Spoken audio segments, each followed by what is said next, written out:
What's up, everybody? Welcome back to another JFAQ, Japan's frequently asked questions. I am Unrested with the questions you requested. Today, we're covering a topic that we've just recently covered because it's a popular one, and that is myths about Japan. I'm here to dispel a couple more myths that you haven't heard before, and that's because these are either miscommunicated, misheard, or come from a source that looks at Japan as a form of entertainment and not an actual culture, so they tend to exaggerate stuff. Let's dive right in with number one.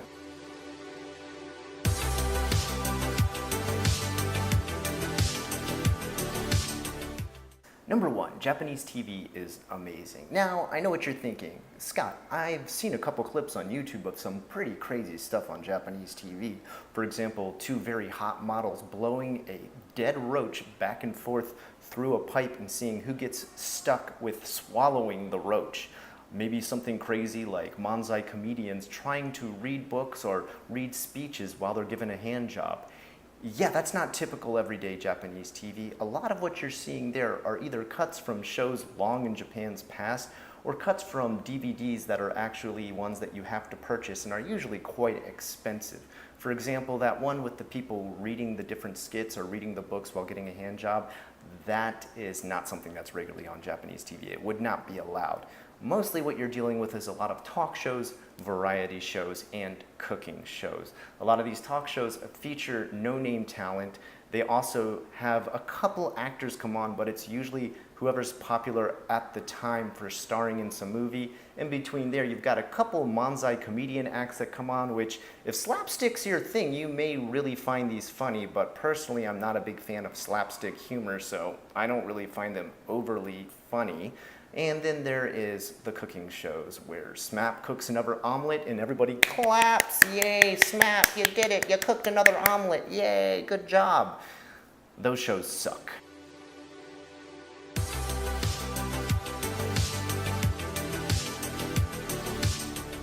Myth number two, Japanese people wear crazy avant-garde fashion. There is always the constant rumor and idea that people all around Japan are constantly in either cosplay, dressed up in avant-garde fashion, Lolita goth, in costumes, dressed up in cyberpunk technical wear with wires and cables and too many zippers attached to their clothes. Well, that may be true for a couple areas of Japan, maybe Shibuya, Akihabara, the manga and anime zone, Denden Town, Kirin-Osaka, Shinsaibashi, and Namba, but each one of those little areas of Japan are a very, very few city blocks. And that's about it. The rest of Japan dresses totally casual and normal, or in suits like a salaryman does. That's why you always hear the word salaryman from Japan. And that's why you always see a lot of Japanese men wearing suits here. That tends to be the average thing. Office ladies wear their office lady suits, which are pretty much a power suit for women. And pretty much any Japanese person would look at some of these crazy fashions and think the same thing as you. Wow, I would never wear that.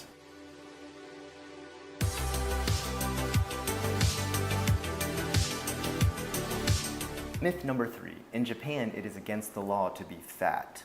This is a strange one that I never heard from within Japan, but always from outside. Some of the other ones that I mentioned before, even Japanese people have told me about them and laughed with me. But this one was a strange one that I heard from outsiders and people who are interested or Japanophiles thinking that this one's real. Its original source I do not know, but let me clear it up a little bit because there's a tad bit of truth in this one. Okay, against the law to be fat, no, that's totally ridiculous. I mean, think about it. This is the place where sumo wrestling was born. If it was against the law to be fat, how would we have sumo wrestling? That doesn't make any sense. But there is a sort of, I guess, a bylaw. Well, here, let me explain.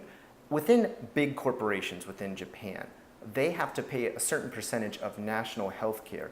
For example, if you work full-time, usually a company has to pay 70% of your national health care.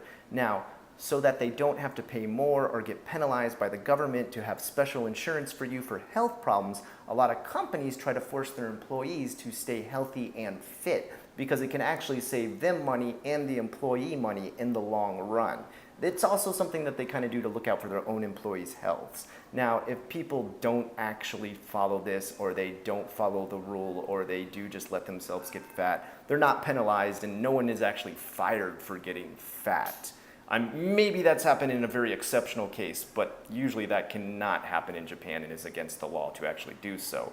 It is also not against the law to be fat.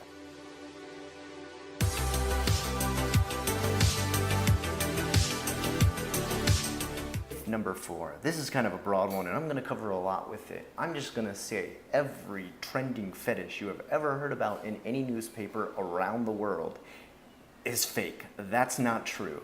There might be very, very, very small, niche, underground handful of groups that follow any of these trending fetishes that you hear about, from eyeball licking to cuddle cafes.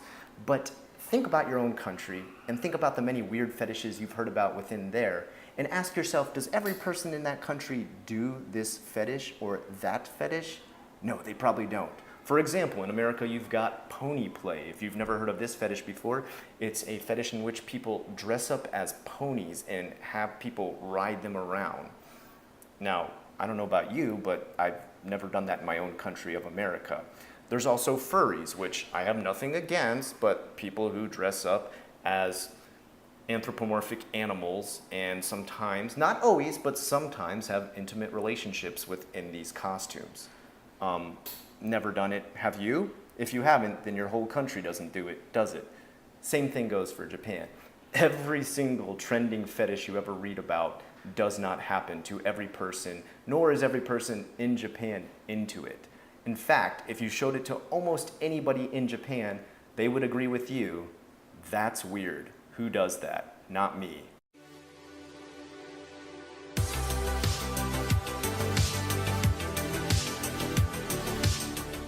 Myth number 5, there are strange vending machines in Japan. Yes, I've covered this one before, but I didn't fully explain myself properly, and it got me in a lot of trouble.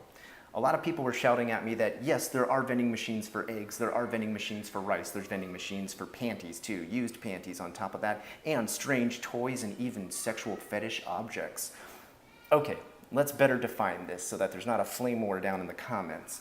When I say vending machine, I mean a rectangular shaped machine with a lit up menu, a place to put 100, 200 yen in, press the button, and out drops either that drink or the packaged food that you asked for on the menu. Nothing more, nothing less. All right? There are other types of machines that have the other products that I've talked about. Those types of machines are either number 1, a gacha gacha, also known as a capsule machine, in which you put in 200 to 300, sometimes 500 yen. You turn a knob that goes gacha, gacha, gacha, gacha. That's the kind of sound it makes. The word itself is an onomatopoeia. And out pops a capsule, which is very different from any type of vending machine.